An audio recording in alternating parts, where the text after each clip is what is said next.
Dotajā objektā tiek apstrādātas 3 mikrocementa durvis, 3 dažādos toņos. Sākumā šeit tika uzklāts 1.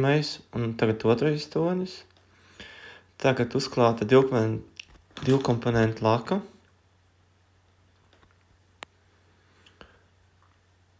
Ar rullīti. Pirms tam tika noslīpēts, lai būtu līdzens. Tā tika darīts ar katrām durvīm.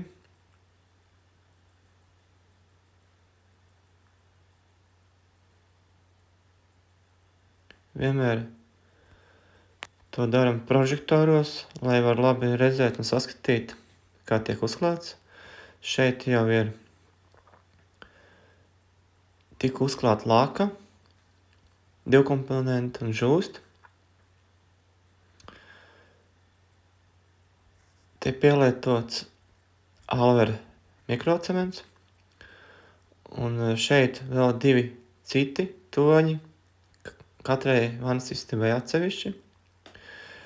Un lakai žūstot, viņš citur uzsūc vairāk, tāpēc var redzēt no malas tā žūšanas efektu.